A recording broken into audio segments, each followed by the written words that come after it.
What is going on, you guys? My name is Nick and welcome back to the channel, and I finally got a chance to see Woman Talking, so let's talk about it. Woman Talking centers on the secret meetings of 8 Mennonite women who, on behalf of the other women in the colony, must decide how to react to the past 2 years of traumatic events, and they have only 48 hours before the colony men, who are away to post bail for the rapists, return. First, I want to address the particular color palette that Polly uses in this film. It's not quite black and white, but it's also not quite full in color either. It's kind of like a washed out mix of the two, I guess. Or just washed out is a better way to say it. Now, for me, it didn't really cause a big problem or issue for the movie. It wasn't really distracting to me, but I have heard from a lot of friends in the film community that it did kind of pull them out of it, or at least it took them a little bit to adjust to it. For me, it took me like maybe the first act to adjust to the story of everything, because I did go into it thinking it was going to be just kind of like them in this room, and it would just be kind of like a play in like the vein of 12 Angry Men or like One Night in Miami. But there was a lot more cinematicness to it that I wasn't expecting that was very exciting. But the color palette isn't nearly on the level of distracting as the switching from low to high frame rates in Avatar: The Way of Water. This is the first project of Sarah Polley's that I've seen. I mean, I've seen her perform on screen. She's a terrific actress,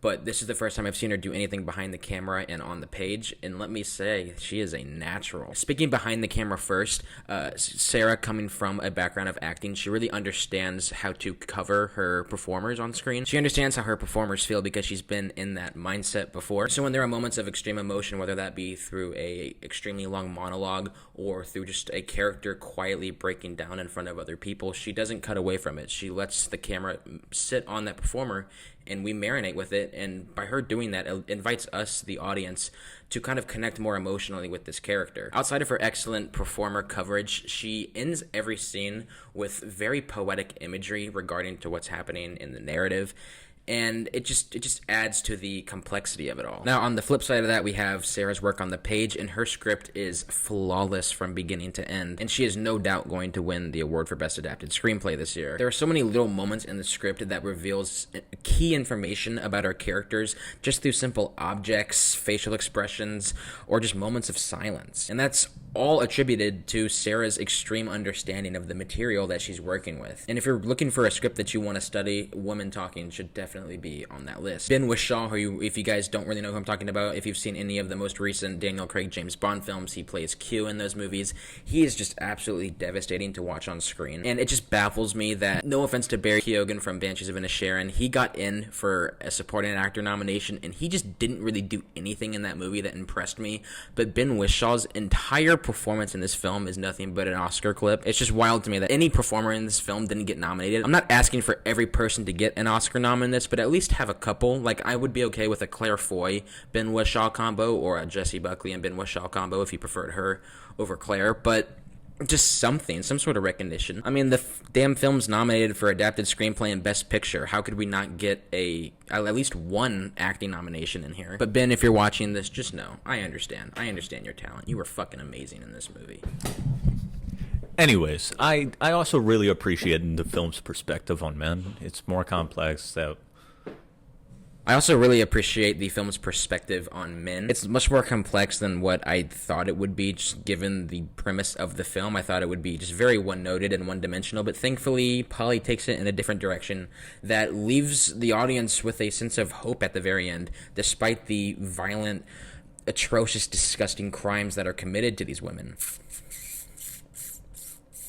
Overall, I had a really, really good time with this movie. I'm not saying I had, like, Avengers Endgame level fun watching these women discuss their traumas, but it was very compelling to watch.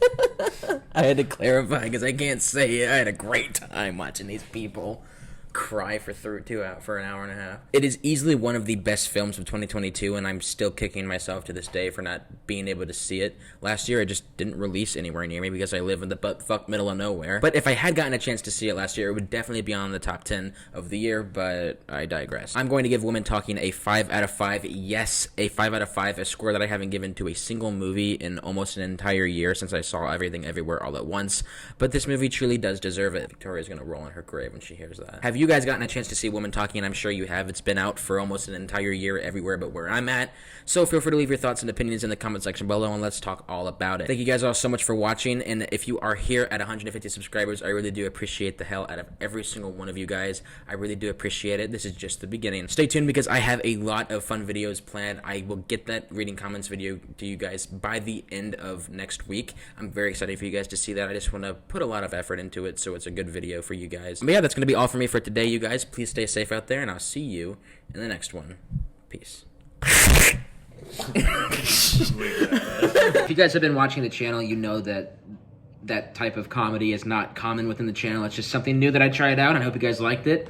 This is Chris. He totally just got on the mic and did that. That was not written.